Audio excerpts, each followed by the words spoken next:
in 3, 2, 1.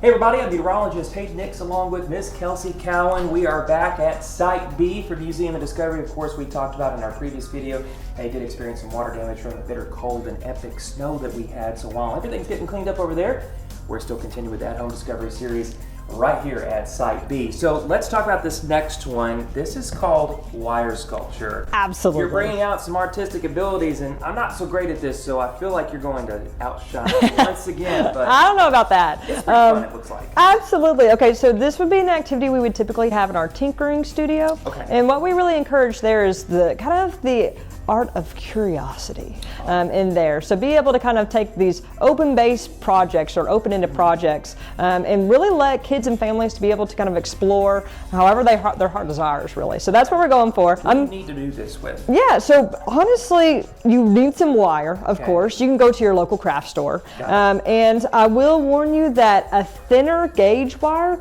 is going to be a lot easier to manipulate. Okay. So we both have thick and pretty thin wire. Okay. But we also are going to use some paper and pencils and maybe an eraser just in case we mess up, of course. Yeah. So we can draw out our potential sculpture as well. Now, I did a couple of examples just before we started. Really good ones, oh, well, thank you. So first we have a lovely flower pot right here. I made it on a little stand so we could just put on a little shelf. Yeah. My friend, she has a cat, so of course she tried to make her cat as best she could. The whiskers, of course, add a little bit of an ambiance. Yeah, really liked it. And then I made just this a few leaves with a little stem as well, and just kind of manipulated the wire to be able to create what I really wanted to. So I was looking at a drawing as well, and so that's what we're going to try to do right now. So I'm going to give you a piece of paper. Okay. I'm going to give you a pencil as well. The key is keep your pencil on the paper. So it's not going to be like you're making a T, because you're not going to have two pieces of wire coming together. Okay. You just want it to be all one continuous, whether it's a shape or picture. And you don't want necessarily really jagged lines on it, because that's going to be really hard to manipulate that wire. Not impossible, but it will be pretty difficult. So just keep that in mind as you're making your drawing of what your wire sculpture is going to be. Okay, so the paper and the pencil is to help us create the outline of where the wire would follow. Exactly, exactly. And then we'll kind of use that as our base, our template. Okay, so I'm going to go for something fairly simple. Trying to think. Okay. Ooh, I didn't think about this. This is going to be challenging. You cannot, this is like trying to draw a shape without lifting the pencil. Okay.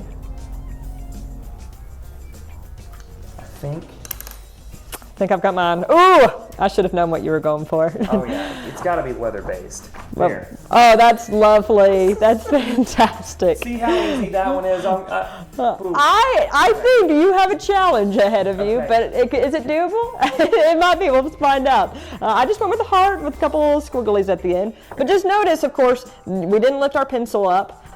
We, of course, both just, created one simple thing, semi-simple thing, but we're going to find out. So I want you to pick your wire. Just remember, of course, the thicker wire, which is going to be this one right here. The easiest one to pick. Okay, I say try this one out. Okay. I think that wire is going to be the easiest. So I'm going to go for this wire. Now, you can do this one of two ways. You can either just look at your drawing, or you can actually follow along with it. I'm going to try that. Now, here are some pliers to help you out. You don't need pliers necessarily. You can just use your hands if you want to. Okay. But I'm going to put this between us. Whoever needs it first is more than welcome to use it. Now, the other thing that you might need as well is going to be some wire cutters. So that's going to be when you're finished with your wire sculpture as a whole. You're going to want to cut that wire. And this is definitely going to require some parent supervision, because, of course, those wire cutters and pliers can be kind of dangerous to handle potentially. And definitely some patience as well. Absolutely. So I will say this bad boy right here, it took me a good hour to do.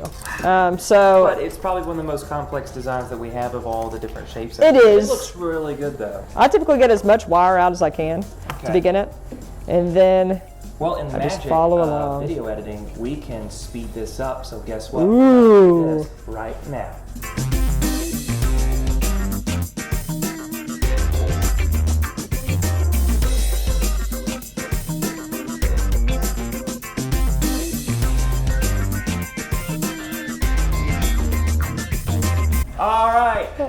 Ta-da! Incredible. Okay, that turned out way better than I thought it would. Okay, yes, let me see if I can hold it back. Yeah, okay, mine's much more simple than yours, but you went complicated and you nailed it. You can totally tell that that's a cloud and a lightning bolt, so Yeah, good it's job. turbulent clouds, so you know that's why the lines are so jagged. They are, so easy. Perfect. But anyway, this is a great activity to be able to try at home. Just go to your local craft store and get out your toolbox for some wire cutters and some pliers. And this is something that really cool you can do as a family and be able to put it up on the shelf to be able to just look back at it for years to come potentially. Absolutely. This is going on the shelf in the office. Oh, perfect. So, awesome. Well, thank you so much for letting us come by. Don't forget our next At Home Discovery episode will be online on Mondays at 1 o'clock.